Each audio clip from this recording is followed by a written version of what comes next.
Right, coming man down here with an update.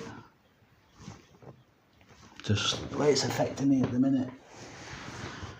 I've had to go to the doctors about the universal credits, and when it comes to universal credits, the only way I can describe it as the feeling at the minute is like I'm being bullied. And I was bullied by a teacher when I was a young man, and I was really hurt, and he hit me. And he left me in a corridor, and I felt so sad and lonely. I wanted to die there and then. I was 6 years old, guys, maybe 7. No, I wasn't. I was 8 because I'd just come out of care, Greencraft. This man hurt me. And I feel the universal credits are bullying me in the same way. Because this teacher, when he got hold of me and he bent me over the table, he screamed at me. Because I've been in care, nobody gives a shit about you. No, he didn't say that. Nobody cares about you. I could do what I want, yeah? And nobody can do anything about it. And he screamed at me, rah! And when I told him I was going to get my social worker on him, because I had one at the time, it was documented, he just got the table and pushed it back into the wall and trapped me in between the wall. Yeah, really, really nasty. And nothing was ever done about it, even though I had social workers and everything. They got him in the office and I had to shake his hand. So, my explanation when it comes to these universal credits is I've had my problems for quite some time now, to the point that my legs were absolutely killing, and they still do. I've literally just gone to Morrison's and back, which is what, not even 10-15 minutes. But because I've carried something on my back, yeah, a bag of potatoes, a loaf of bread, what else did I get? Can't remember now. But yeah, I'm hurting. And they don't get this. Even though this medical assessment says he was okay to work, I wasn't okay to work at the time, and I'm still not now, but I do want a job. I want something. So when they offered help, I got so excited and gone, yeah, brilliant, this is fantastic, this. I'm going to learn something, I'm going to get somewhere, yeah? But within the first instant, it's always been a no. Do you think you want to do that? And now I'm getting told off because I've kicked off 3 times. I can't just say it's just one-sided, it's not. The first time was just with a young lady called Miriam. And her attitude was absolutely disgusting. I've said it in other stories. And it was just very stroppy, yeah, scumbag on the dole. Well, that's where I get the saying from. Just that look. I've had it before in the job centre. It's not the first time, so she's not the only one. I suppose she's just leading by training. That's supposed to be an example. And when she started piped up, she started giving me shit about my bloody fit notes and stuff and how it wasn't right. I kept giving them these fit notes, even though this assessment says I was okay. They made a magic wand and I was okay. And all of a sudden, I was a nobody. Yeah? They can do what they want. They can scream at me and nobody's going to do fuck all about it.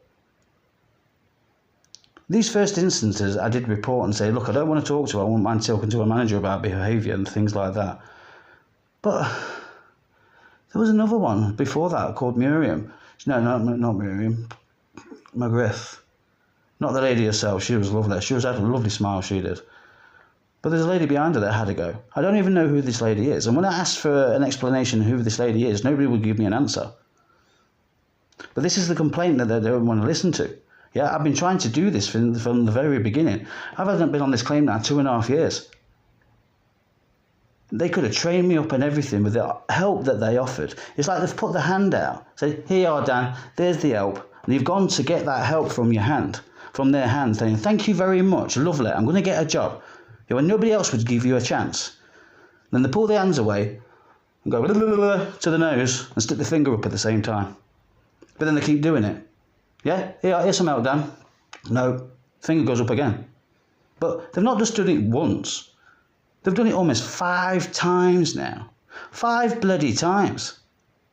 And every time I've tried to help myself all the way. And they could have helped me with what I chose to do. On the fact that I already had money, I just needed that little bit of help that there was offering. But the help didn't come. But now I'm being told off, saying that they're going to take legal action because of my behaviour, but not at any of the instances that's happened within the universal credits has anybody ever listened to me about my problems, my legs. I've been going through enough shit as it is with thinking, what the friggin' hell am I going to do with my future? I am scared. And I've got this crap on my head when I'm hurting at the same time. The pills don't work, guys. Yeah? I've gone down the shop and I picked up a fucking spliff off the floor. Yeah? That's what keeps me sane at the minute. They want to lock me up in a cell without even a fair trial. But without listening to my side of the story. When I told the lady off, yeah, we have to go to the other one. I was still talking about me, isn't it? The other one, the lady next to it, yeah, she was saying she was a disability expert and stuff like that. And all it is, she just understood the terminology better from the the universal credits thing. And her attitude straight away was right off.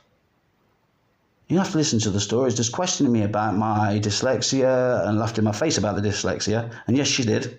I did call myself a thicko. Oh, do excuse me. Yeah? Because she was shocked that I could actually write in the journal when you can just press the bloody microphone. And she was clapping and singing like a bloody seal. Oh, I'm so shocked. I'm so shocked.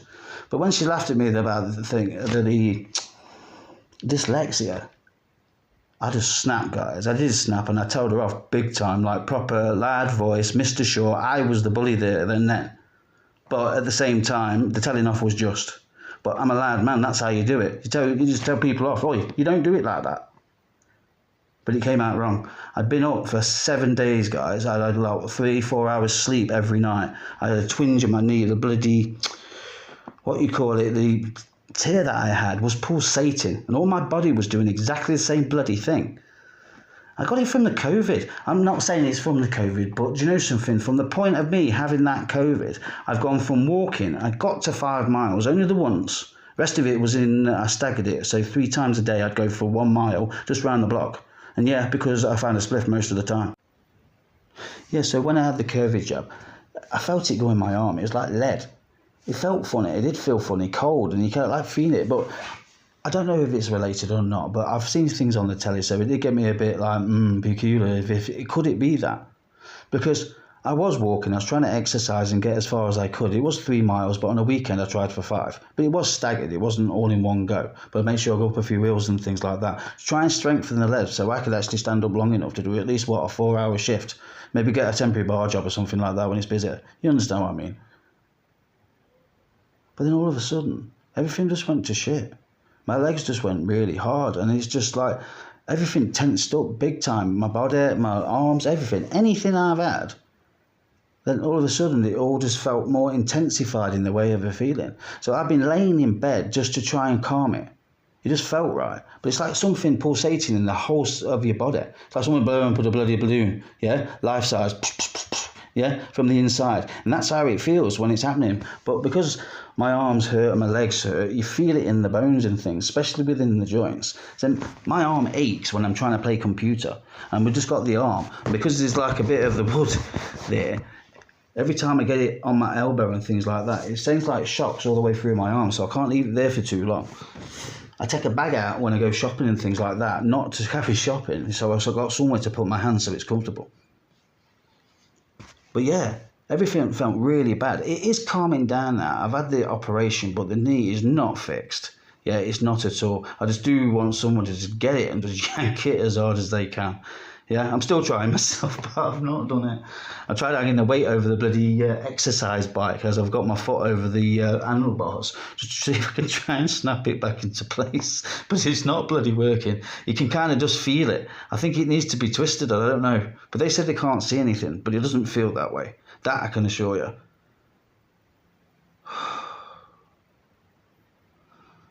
I had to have that bit in there. So back to the other story. Yeah.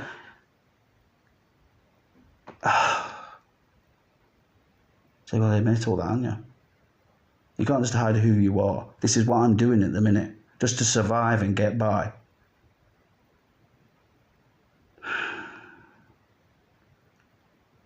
They got me at such a desperate time, and they've just seemed like they got me in that corner, yeah, because they've got that table and rammed me up against the fucking wall, just like the bully Mr. Shaw. And it feels that way. So if what I say is out of turn, then I can only apologise. My argument's not with the staff members, it's the way they've handled it.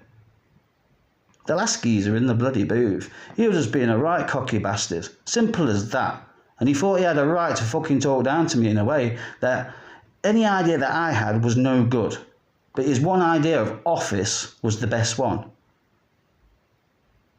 But yet, no complaints being heard about that. And I've got one come through actually recently, and I've kicked and shouted a little bit. I've staged my one-man protest in Universal Credits. If anybody's interested, I haven't posted that one yet.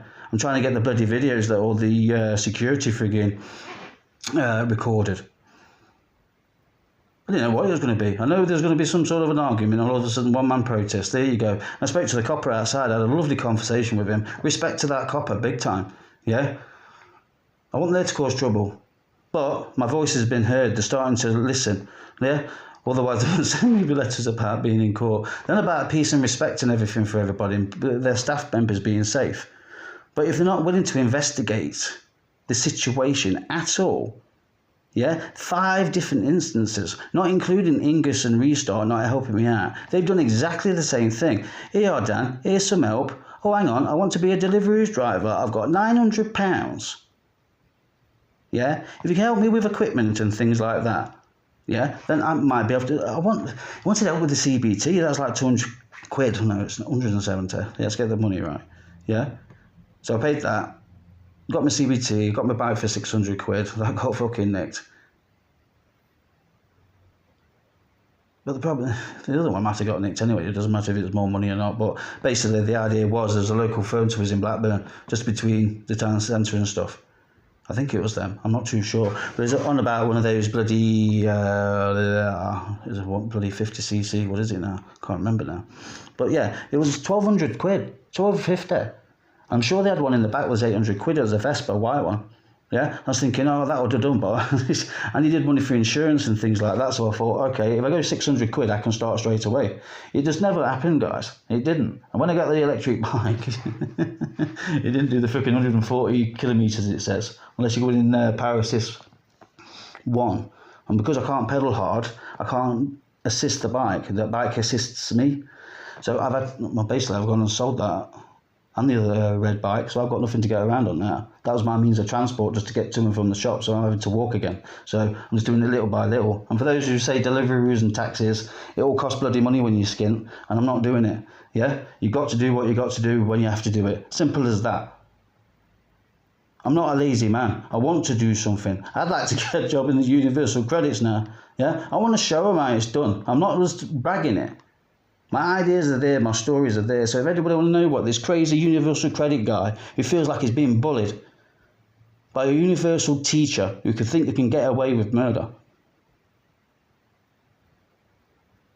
Come man down, the man with a plan. He says he wants to be Prime Minister if he can. So if you want to listen to some crazy dude's story, well, you know where my page is. See ya.